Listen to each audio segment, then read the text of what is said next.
On a quiet Saturday morning in June 2013, an eerie alarm shattered the stillness of a Toys R Us store in Hamburg, New York. The manager, a beloved figure to his employees and community, lay slumped in his chair, bleeding profusely from a stab wound. Outside, oblivious employees continued their shifts, unaware that their leader had become a victim of betrayal and greed. But who could have done such a thing? And why? Hi everyone, you're listening to Thousand Fragments. The moment no one saw.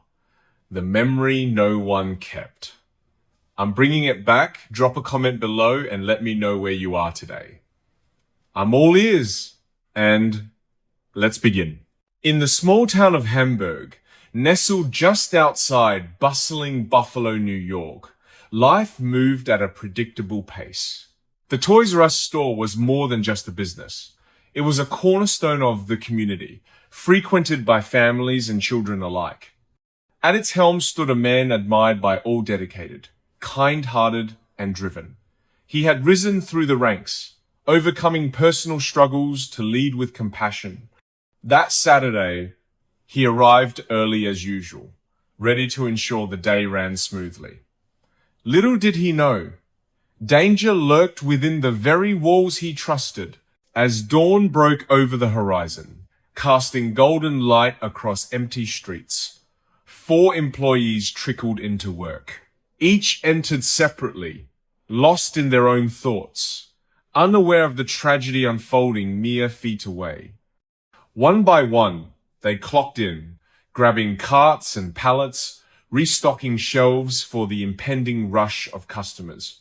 Yet none noticed anything amiss. Not the open door, not the lingering shadows, not the silence emanating from the manager's office. It wasn't until the alarm blared unexpectedly that panic set in. Detective Scott Cascino arrived on the scene, his mind racing with possibilities. A murder inside a toy store? In Hamburg? It defied logic. As he surveyed the chaos, a sobbing employee clutching her phone, others frozen in shock, he knew this case would test even his seasoned skills. The evidence painted a confusing picture. A severed security feed, a mysterious figure captured briefly on grainy footage, and traces left behind suggesting deliberate planning.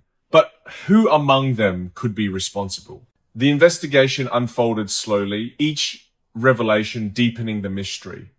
Interviews revealed little, alibis checked out, emotions seemed genuine.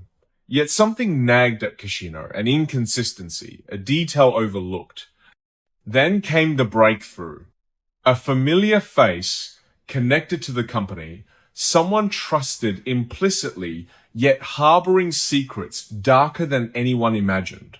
Bernie Groscher, the regional vice president tasked with safeguarding Toys R Us assets, emerged as the prime suspect. His double life unraveled piece by piece, a mountain of stolen merchandise stashed in his garage, eBay listings revealing illicit sales, financial woes spiraling out of control. Motivated by desperation born of debt and marital strife, Grusha had betrayed everything he claimed to protect. What began as a robbery attempt spiraled tragically when confronted by the unsuspecting manager, culminating in violence neither intended nor anticipated. But here lies the twist. Grusha assisted investigators himself, watching calmly as they pieced together his crime via surveillance footage. How could such calm mask such turmoil? Perhaps the weight of guilt finally crushed him, or maybe hubris blinded him to consequences. Either way, his confession sealed his fate, reducing charges but offering no solace to those left grieving. And that was another story lost in time. But stay with me, because there's still more waiting in the shadows. What drives a man to destroy what he once cherished? Could Bernie Grusha's fall have been prevented? Share your thoughts in the comments below. I'd love to hear from you. On a crisp Halloween night in 1957, something so chilling unfolded that it would haunt the memories of an entire neighborhood. At exactly 11:15 p.m., a doorbell rang in Sun Valley, California, a sound that echoed through the quiet suburban streets, signaling the end of innocence for one family and the beginning of a mystery that would grip the nation. When Peter Fabiano opened his door to what appeared to be a late-night trick-or-treater, he had no idea it would be the last decision he'd ever make. Hi everyone, you're listening to Thousand Fragments.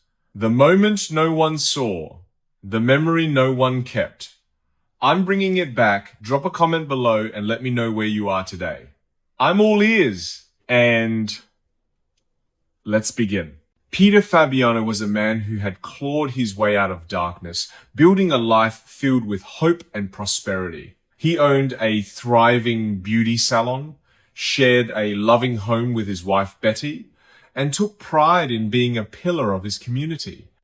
That evening, as the sun dipped below the horizon, Peter returned from work, eager to hand out candy to the children dressed in whimsical costumes. Little did he know, this would be the last time he'd see the joy of Halloween. By 11 p.m., the house fell silent as the final trick-or-treaters departed. Tired but content, Peter and Betty retired to bed, ready to rest after a long day. But fate had other plans. Moments later, the doorbell rang again, a strange occurrence given the hour. Curious and perhaps amused by the thought of a tardy child, Peter rose from bed, grabbing a bucket of leftover candy. As he approached the door, the air seemed heavier, charged with an unseen tension. Outside, a figure stood shrouded in darkness, wearing strange makeup and gloves, calling out in a distorted voice, "Trick or treat!" Peter chuckled lightly, thinking perhaps some older kids were trying to stretch the fun into the late hours. But as he bent down to retrieve a piece of candy, the unthinkable occurred. A loud pop echoed through the air, followed by silence. Inside the house, chaos erupted. Betty rushed downstairs, only to find her husband lying motionless on the floor, blood pooling beneath him. Panicked, she called for help, summoning neighbors and eventually police officers who quickly descended upon the scene. Among them was Officer Bud Alper, awakened abruptly by frantic knocking at his own home nearby. Following young Judy Fabiano, who tearfully sought assistance, Alper arrived just moments after the shooting, witnessing the devastating aftermath firsthand. Detectives soon uncovered disturbing details about the mysterious assailant. Neighbors reported seeing an unfamiliar car parked suspiciously close to the Fabiano's residence earlier that evening, though none could recall specific markings or occupants. Inside the house, investigators found no fingerprints on the doorbell or any other evidence linking someone directly to the crime. It seemed almost as if whoever pulled the trigger had vanished without a trace. Days turned into weeks as Detective Pat Keeley delved deeper into Peter's past, searching tirelessly for answers. While reviewing old records, he discovered Peter's brief stint as a bookie nearly a decade prior, raising questions about potential ties to organized crime. Yet further inquiries revealed little substance. Peter appeared to have severed all connections with such circles long ago. Frustrated yet undeterred, Keeley shifted focus toward personal relationships within Peter's circle, particularly involving his wife Betty and former employee Joan Rabel. Joan emerged as both ally and adversary during interviews conducted by authorities. According to Betty, tensions arose between herself and Peter due to his disapproval of her friendship with Joan.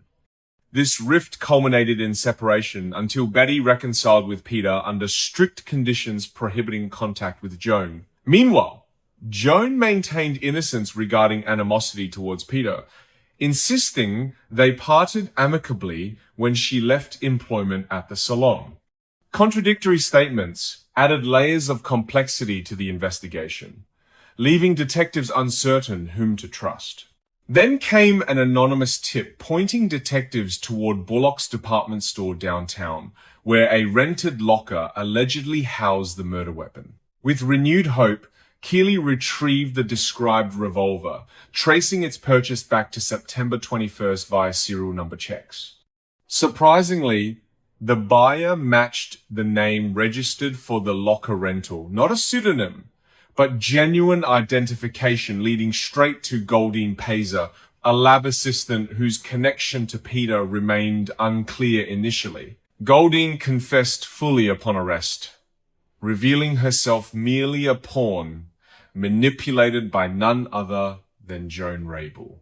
Consumed by jealousy after losing Betty, Joan orchestrated the entire scheme, exploiting Goldine's affectionate nature to execute her vengeful plan. On Halloween night, Joan positioned Goldine strategically near the Fabianos' home, guiding every step leading up to the fatal encounter. Afterward, Joan discarded Goldine like trash, ensuring distance before vanishing completely.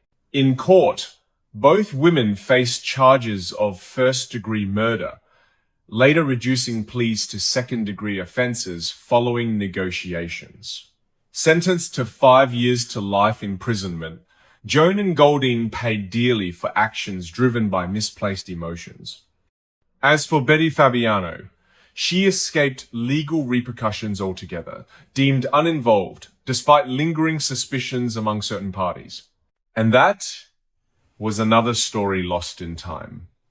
But stay with me, because there's still more waiting in the shadows. What do you think really motivated Joan? Could Betty have played a larger role unnoticed?